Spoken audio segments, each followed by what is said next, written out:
lumrah, dan lumrah. Yang nggak lumrah itu kalau kita ulang tahunnya diperingati tiap bulan, nah itu tidak lumrah.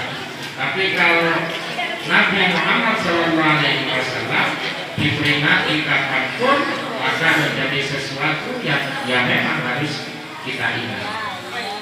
Semoga kedatangan kita semua pada malam hari ini senantiasa mendapat keberkahan dari Allah Subhanahu wa Ta'ala. Amin.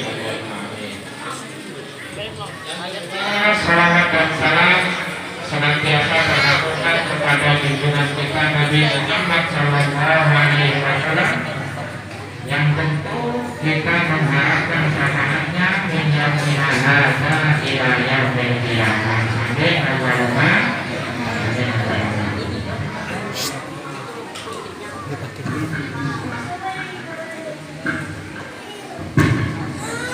cek satu. Bapak Ibu hadirin hadirat rahimakumullah. Ini yang kecil-kecil hadap sini semua. Yang kecil-kecil hadap sini. Kalau rame tidak dapat keluar ya. Nah, tidak dapat keluar. Nanti dicatat Pak RT, yang rame tidak dapat keluar ya. Iya. Catat Pak RT ya. Loh kok diam semua? Hadirin hadirat rahimakumullah. Sebelumnya saya mohon maaf duduknya di atas sendiri ya.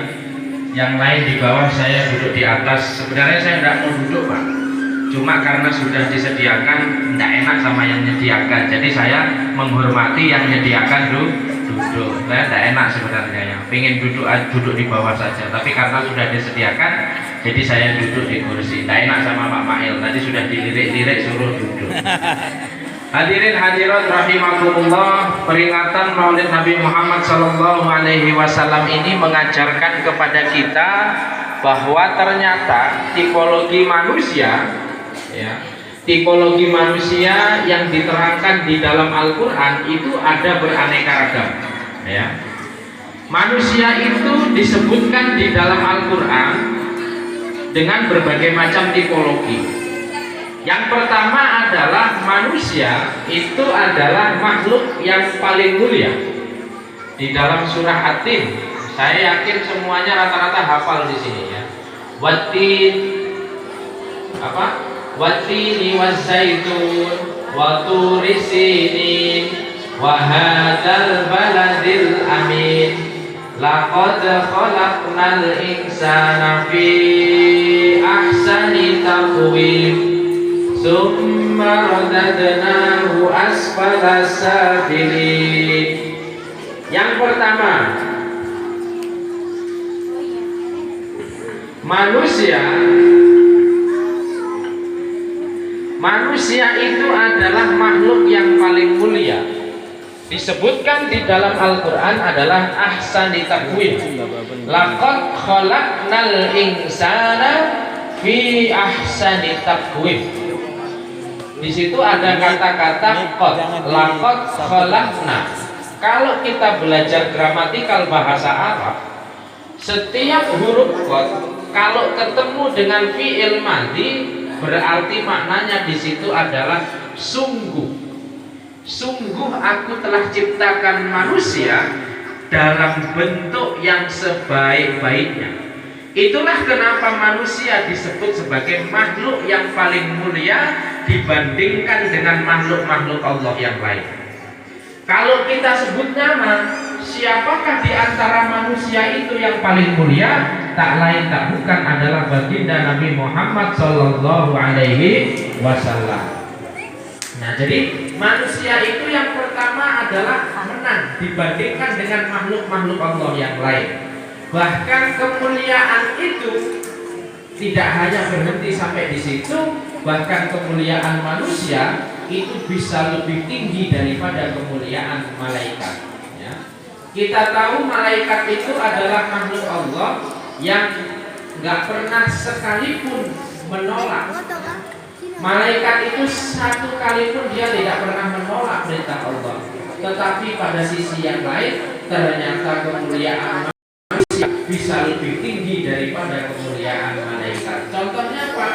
Buktinya adalah ketika peristiwa Isra Mi'raj. Nabi Muhammad dengan malaikat Jibril naik ke atas, ya. Ternyata apa?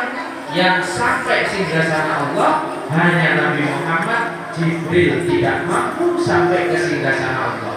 Hal ini menjadi bukti bahwa kemuliaan manusia itu lebih tinggi dibandingkan dengan kemuliaan malaikat. Nah, itu yang pertama ya. Manusia bisa menjadi makhluk yang paling mulia.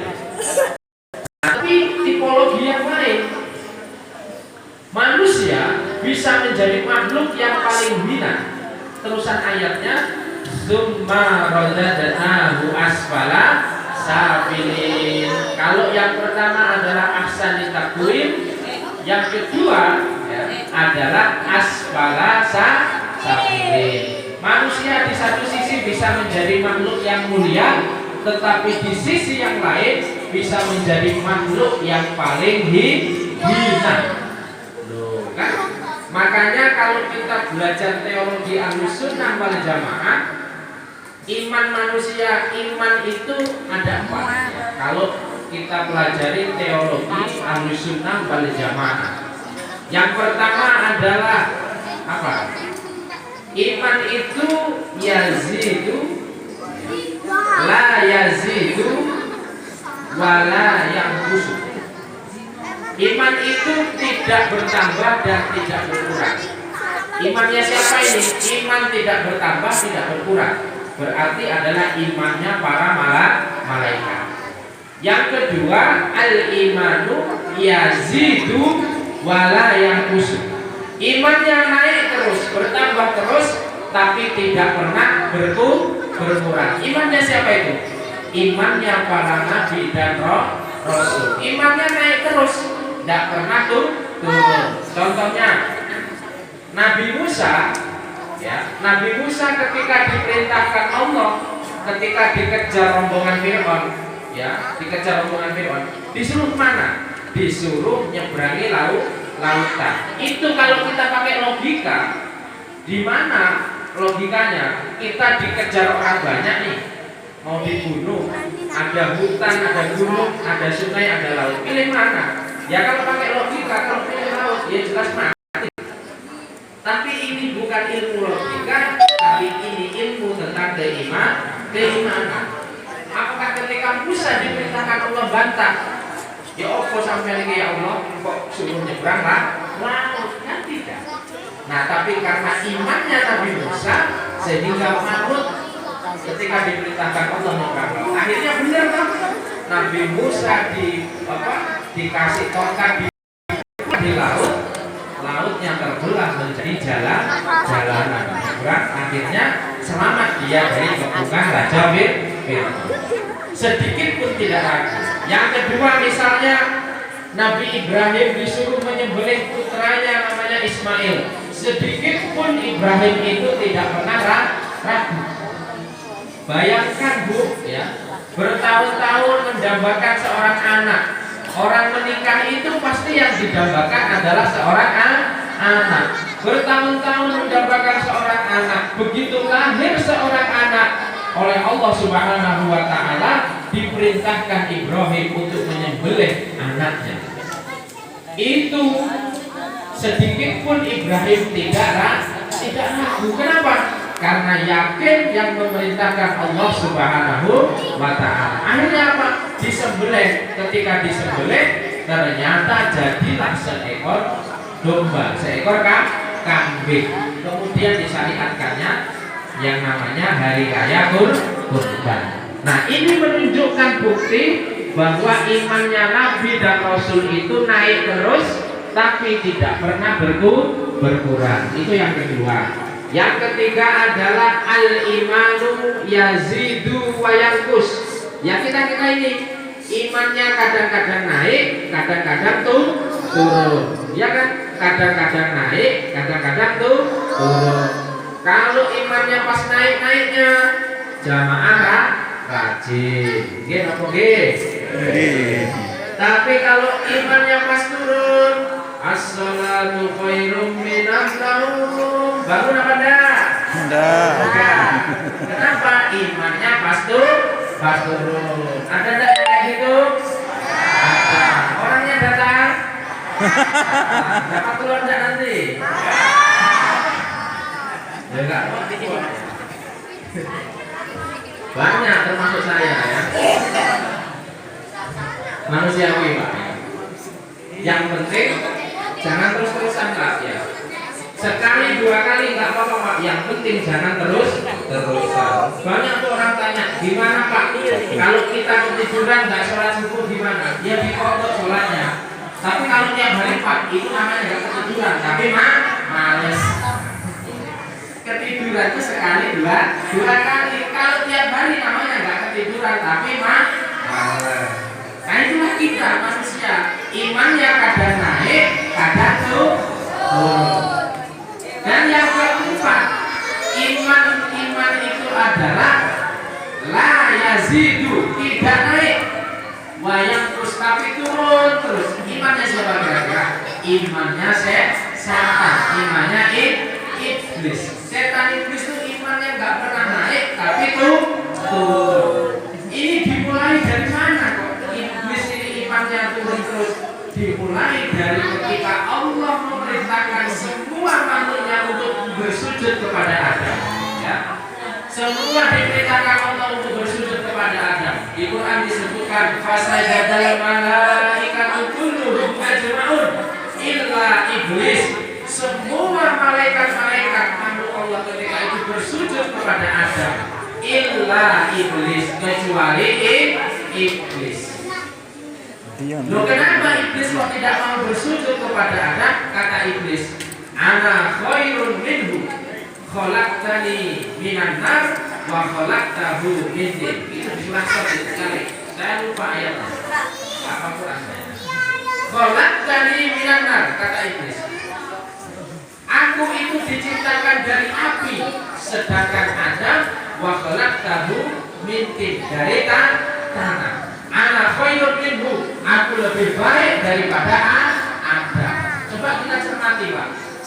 Aku lebih baik daripada dia. Nah kalimat itu kalau dalam bahasa kita adalah kalimat kesombongan. Aba wastakbara wa kana minal alim. Iblis itu makhluk yang sombong atau merasa yang paling tinggi.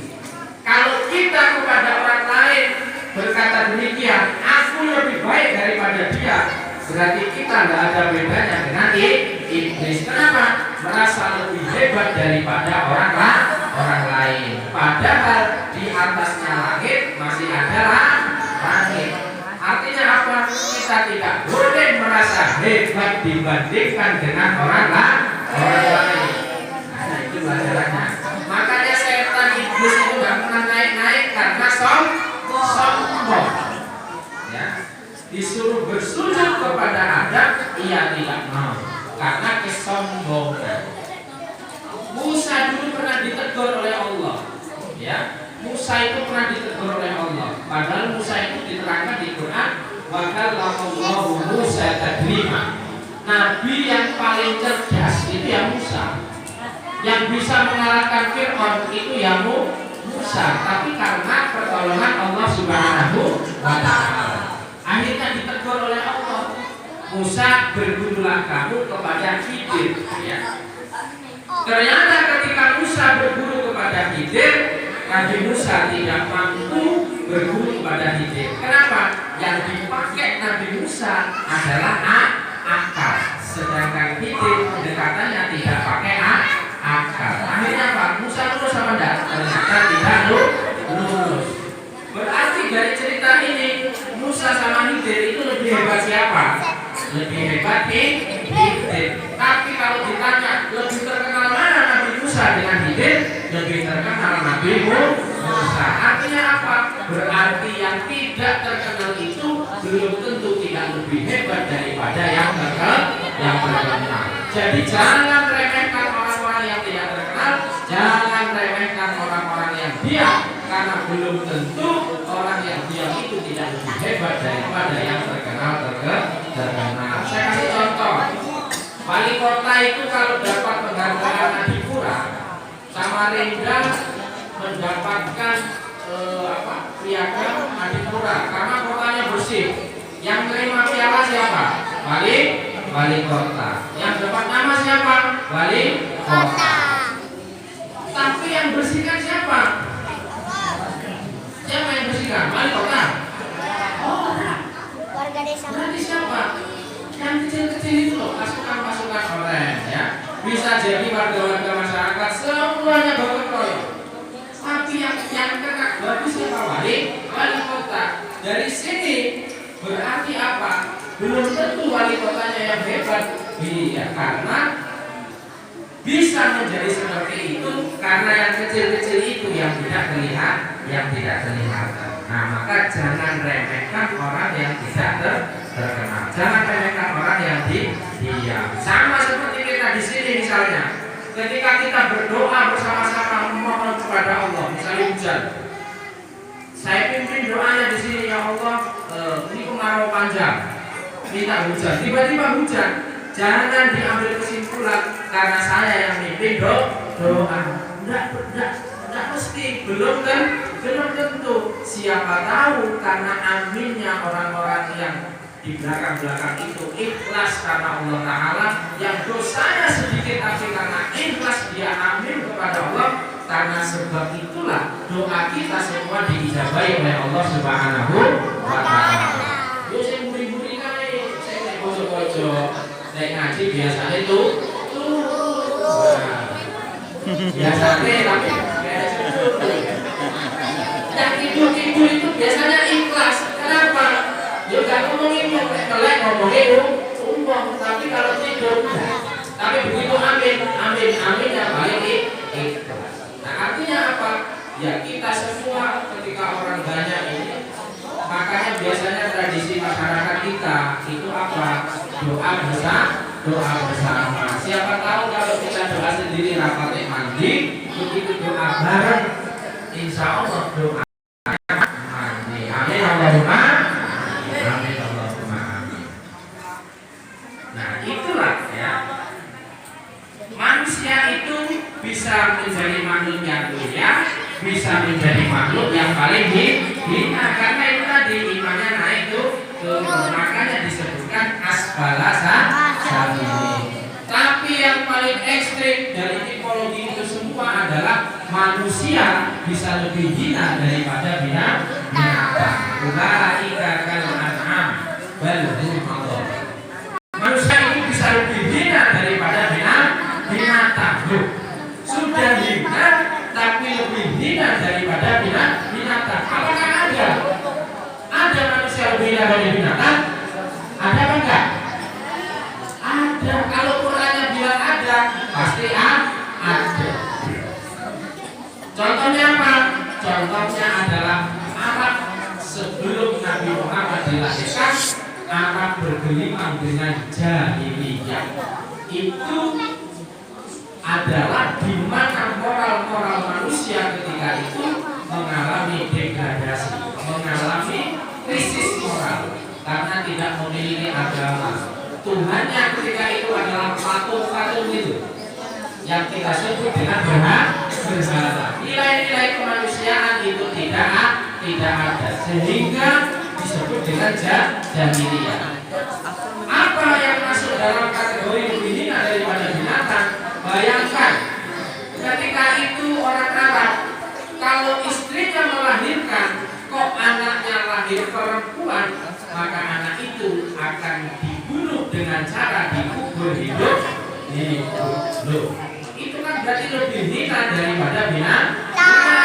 Kucing itu loh, kalau punya anak, berapapun siapapun yang mendekat anaknya, pasti ibunya nggak akan terima. Entah itu cowok, entah itu cewek. Ayam juga begitu, dijaga. Nah ini punya anak, lahir anaknya perempuan, anaknya dibunuh dengan cara dikubur hidup. Tapi sebaliknya kalau punya anak cowok, justru malah selamatan besar-besar. Nah logikanya kebalik. Nah, coba bayangkan kalau setiap ibu melahirkan anak wanita dibunuh dengan cara hidup-hidup. Kalau wanitanya habis, siapa di dunia ini yang melahirkan? Apakah bapak-bapak suruh melahirkan? Yorai,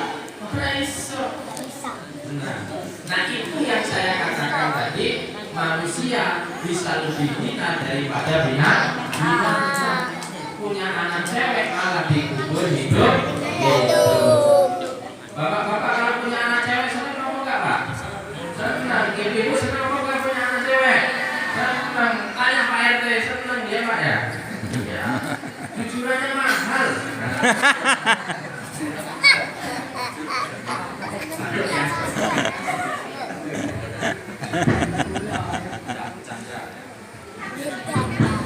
Beneran Pak. Nah itulah ya kenapa manusia Mati mikir.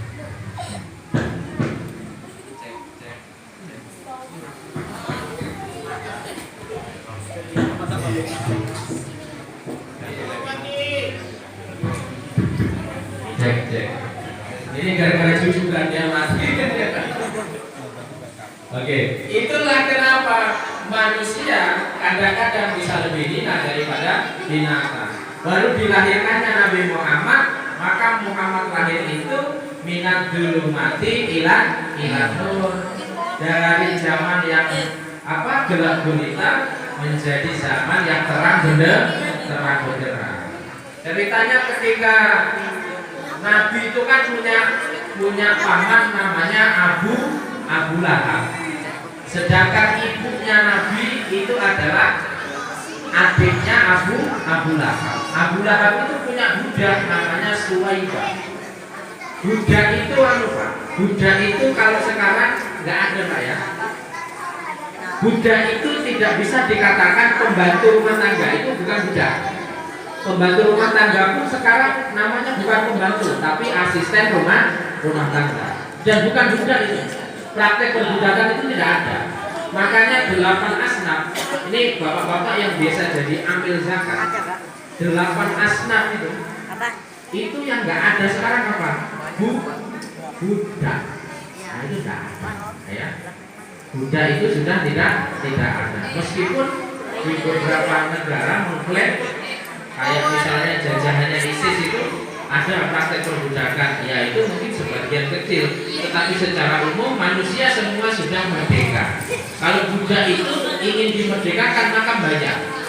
Nah ketika itu budak dari Abu Lahab namanya Suwaibah itu disuruh nunggui ibunya Nabi, tunggui adikku yang hamil besar itu sampai dia lahir, sampai dia melahirkan. Nanti ketika dia sudah melahirkan, kabari aku, ponakanku itu cowok apa cewek, dikabari.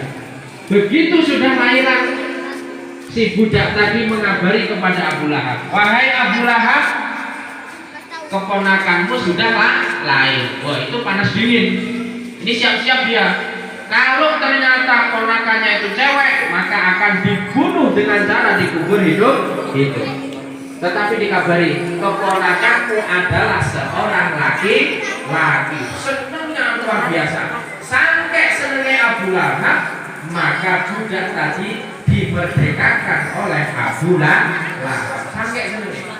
Nah budak itu dimerdekakan. Kalau sekarang Pak ya, memerdekakan budak itu kalau dirupiahkan setara dengan seekor onta. Onta itu berapa harganya? Berapa? Onta itu harga yang rata-rata saja. Onta itu harganya kisaran 50 juta. Itu untuk biasa. Berarti Abu Lahab itu ketika dengar kabar senang lahirnya Muhammad ini, dia memerdekakan budak dan nilainya itu kalau dirupiahkan setara dengan 50 juta. Nah kita itu memperingati hari lahirnya Muhammad Shallallahu Alaihi Wasallam, di mana-mana pasti senang. Dan model perayaannya pun juga beda-beda. Ya alhamdulillah sekarang di berbagai penjuru dunia itu rata-rata diperingati peringatan hari lahirnya Muhammad Shallallahu Alaihi Wasallam. Bahkan di Arab Saudi yang bertahun-tahun tidak pernah ada peringatan Maulid, sekarang sudah mulai ada peringatan Maulid. Arab Saudi itu tidak pernah ada loh peringatan Maulid, tetapi sekarang sudah mulai ada peringatan Maulid dan bentuknya juga beda-beda. Terserah bentuknya apa, selama tidak lepas dari koridor syariat, maka diperbolehkan merayakan peringatan Maulid, tidak masalah. Indonesia kita lihat peringatan Maulid dari semenanjung kulon sampai timur, itu peringatan Maulid diperingati dengan cara yang beda-beda. Di Jogja misalnya ada yang namanya sekaten. Ada orang Jogja itu? Di Jogja itu ada orang Jogja ya. Jogja itu peringatan Maulid namanya sekaten. Oh, itu lama betul itu acaranya. Sekaten itu berasal dari Arab, namanya syahadaten. Apa syahadaten itu? Dua kalimat syahadat. Orang Jawa dulu Pak, itu kalau ngomong Arab itu susah untuk fasih. Makanya syahadaten jadi sekaten. Meskipun orang tua zaman dulu ngomongnya Arab itu nggak fasih, tapi makbur doanya. Kenapa? Hatinya semuanya bersih. Makanya kalau ada cerita orang-orang tua zaman dulu nyebrang sungai dengan mengucapkan ya kayu maksudnya ya kayu tembus nyebrang sungai, ya percaya aja. Kenapa? Hatinya bersih. Nah sekarang kita banyak guru Pak, banyak orang ngajar ngaji, maka kebangetan nggak bisa membunyikan huruf dengan fasih. Ya kayu ya kayu ya kayu. Yang orang tua zaman dulu jangan yang fasih karena mereka guru ngaji sudah. Nah karena di mana-mana banyak guru ngaji, jadi harus bisa membunyikan huruf Arab itu sesuai dengan ketentuan. Di Jogja kita kenal peringatan Maulid namanya sekaten. Acaranya macam banyak. Terus di Banjar ya, Surabaya itu juga peringatan Maulid sangat luar biasa ya. Peringatan Maulid juga sangat luar biasa. Biasanya dengan pembacaan Maulid, pembacaan apa namanya, dalam bentuk perayaan Maulid Nabi Muhammad SAW.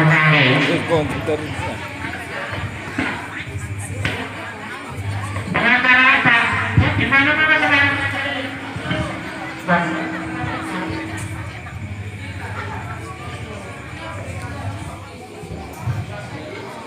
Sulpa RT pakai ini aja, pakai mic dada itu dengar mic aja tuh, biar dia agak enak dengar, nggak apa-apa.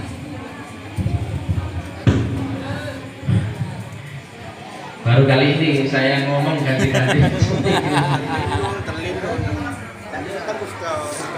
Enggak ini enggak. Ini karena tadi katanya Pak RT acaranya mendadak ya, jadi mikrofonnya juga belum disetting ya.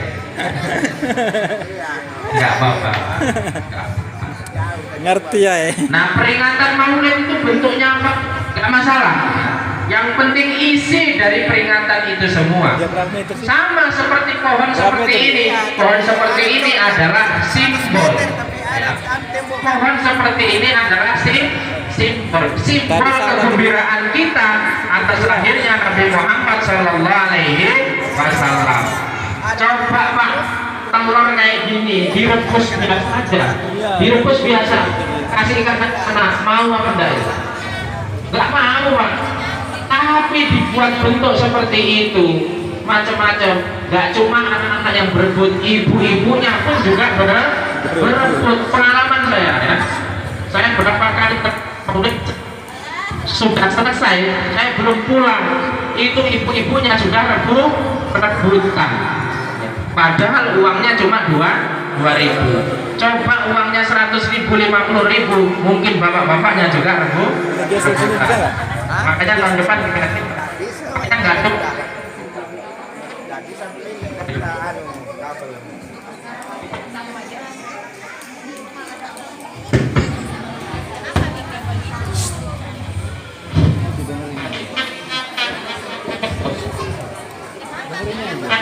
bacanya itu nggak masalah Pak ya, mau bentuk apapun nggak masalah, tapi yang tidak hilang dari peringatan itu semua adalah apa yang diajarkan oleh baginda Nabi Muhammad Shallallahu Alaihi Wasallam.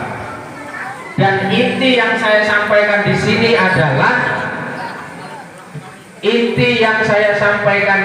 adalah bagaimana kita tidak bisa hilang dari Rasulullah Shallallahu Alaihi Wasallam adalah satu hal, kita tidak boleh lepas dari yang namanya sholawat kepada Nabi Muhammad Shallallahu Alaihi Wasallam.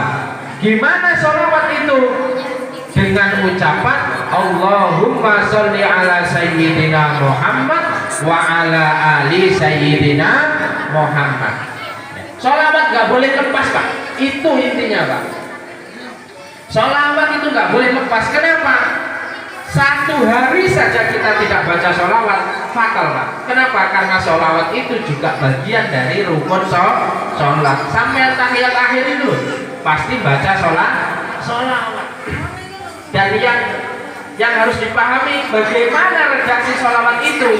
Kalau kita baca kitab-kitab hadis, sholawat itu gimana? Allahumma sholli ala Muhammad wa ala ali Muhammad. Loh, orang-orang kita padahal Allahumma sholli ala sayyidina Muhammad wa ala ali sayyidina Muhammad. Lah terus yang benar yang mana? Yang pertama Allahumma sholli ala Muhammad, yang kedua Allahumma sholli ala sayyidina Muhammad. Mana yang benar? Di kitabnya itu yang Allahumma sholli ala Muhammad. Dua-duanya benar. Lah terus kenapa di sini kok ada kalimat sayyidina? Kalimat sayyidina itu kalau bahasa orang kita manggil orang yang mulia itu nggak boleh jangkar. Ya, manggil orang mulia itu tidak boleh jangkar. Ketika kita memanggil Nabi Muhammad tidak boleh Muhammad, nggak sopan kalau orang kita. Maka ditambahi dengan Sayyidina Muhammad. Sayyidina itu apa maknanya? Sayyidina itu maknanya adalah penghulu, pemimpin, tuan.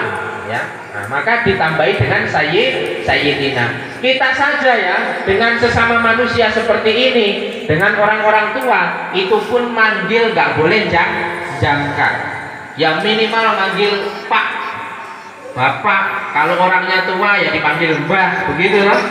Kalau agak muda sedikit dipanggil Tante misalnya, dipanggil Bude. Itu kan nggak jangkar. Itu bentuk penghormatan kita kepada sesama manusia. Apalagi penghormatan kita kepada Nabi Muhammad, maka sudah selayaknya dibubuhi dengan kata Sayyidina. Jadi tidak masalah ketika kita sholawat memakai Sayyidina. Biasa nonton di YouTube. Sholawat tidak memakai Sayyidina, YouTube. Dua-duanya dibenarkan. Terus sholawat apa yang paling mulia? Sholawat itu banyak. Sholawat yang paling mulia, sholawat yang paling afdol itu apa? Allahumma sholli ala sayyidina Muhammad wa ala ali sayyidina Muhammad kama shollaita ala sayyidina Ibrahim wa ala ali sayyidina Ibrahim, dan seterusnya. Itu yang paling afdol. Nah terus yang lain-lain gimana? Yang lain-lain juga baik. Sholawat itu maksudnya sama. Kita mengharap syafaat dari Nabi Muhammad, dan juga biasanya sholawat-sholawat itu ditambahi oleh para ulama, sehingga banyak sholawat-sholawat yang diciptakan oleh para ulama redaksinya saja yang dirubah, tetapi bentuk utamanya adalah sholawat kepada Nabi Muhammad SAW. Makanya kita mengenal sholawat nariyah, kita mengenal sholawat tidur, kita mengenal sholawat asbir. Semua itu diawali dengan sholawat. Allahumma sholli ala sayyidina Muhammadin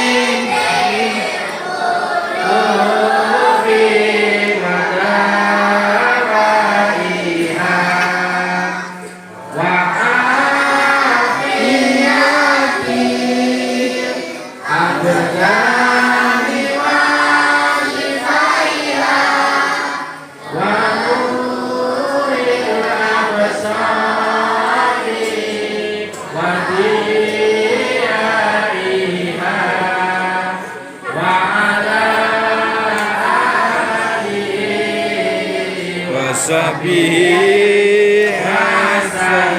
Sekali lagi.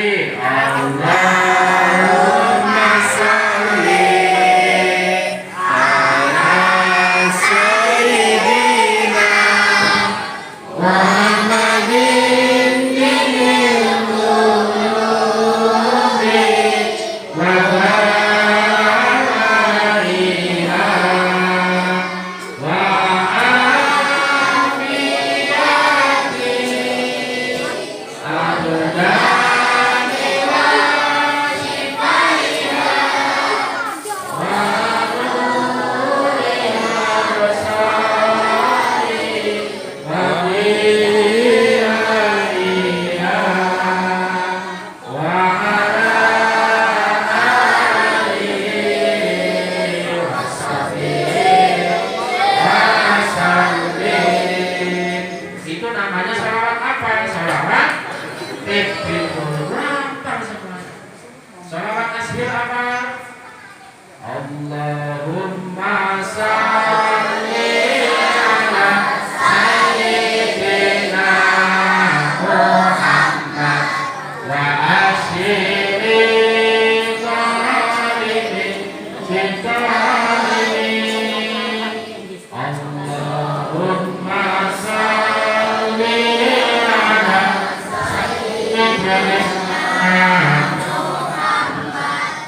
ala sayyidina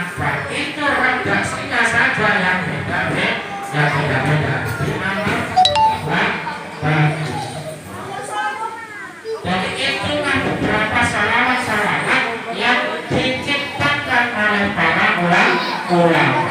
Kalau salawat itu memang aturan di Quran jelas. Ada itu redaksi sholawat-sholawat seperti Itu yang diciptakan oleh para ulama. Salawat Nabilah misalnya, saya yakin semuanya hafal. Ketika kita membaca salawat, maka yang tidak boleh hilang yaitu tadi adalah selalu membaca salawat kepada Nabi Muhammad SAW. Bahkan misalnya kita berdoa kepada Allah Subhanahu wa Ta'ala, ketika kita berdoa memohon kepada Allah, hendaknya pula harus diawali dengan salawat, diawali dengan salawat dan juga ditutup dengan salawat. Coba kita lihat orang-orang yang berdoa itu pasti semuanya diawali dengan salawat dan ditutup dengan bacaan salawat. Karena kata Nabi Sallallahu Alaihi Wasallam, ketika kau mengajarkan doa yang tidak diawali dengan salawat, maka jarak antara doa dengan langit itu ada hijab. Ada hijab. Apa hijab itu? Ada pembatas. Jadi kalau kita berdoa memohon kepada Allah tanpa Kejauhan. dengan salawat, Jauh. Taruh di sini tadi. Jadi pantulannya nggak pas. Kejauhan. Sehingga ketika ingin pembatasnya hilang sampai ke atas, maka dia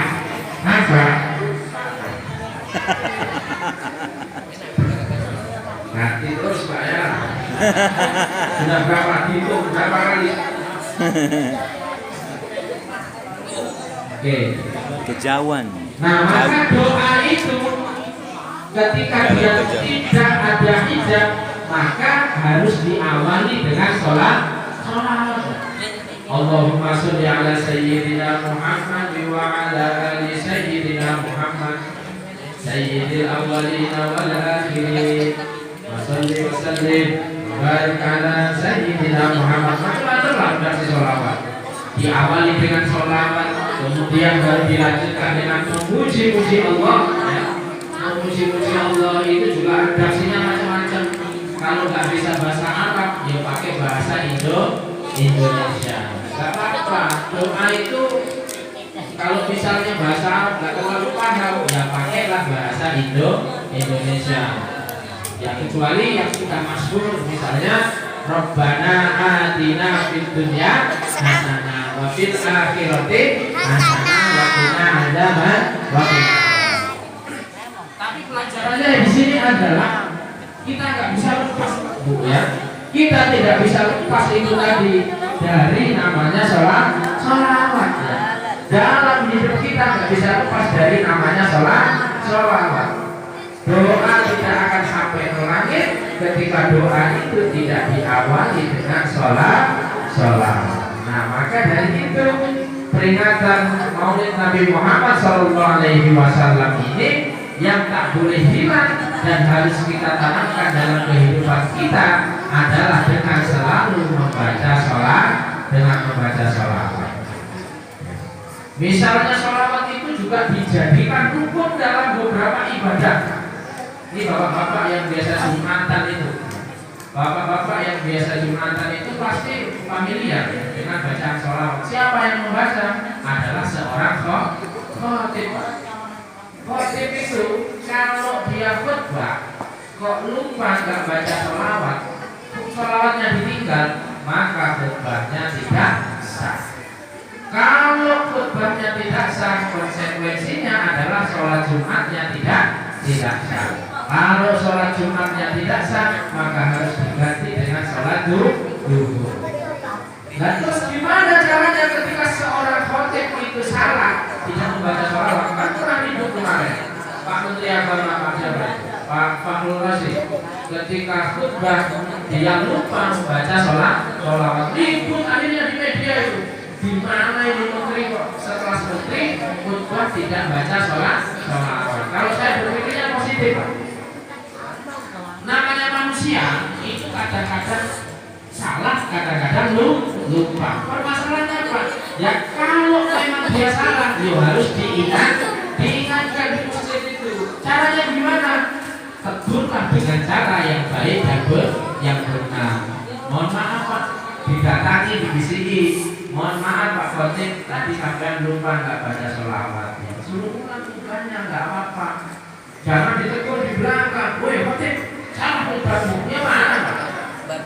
Tegurlah dengan cara yang baik dan benar, dari belakang maju ke depan.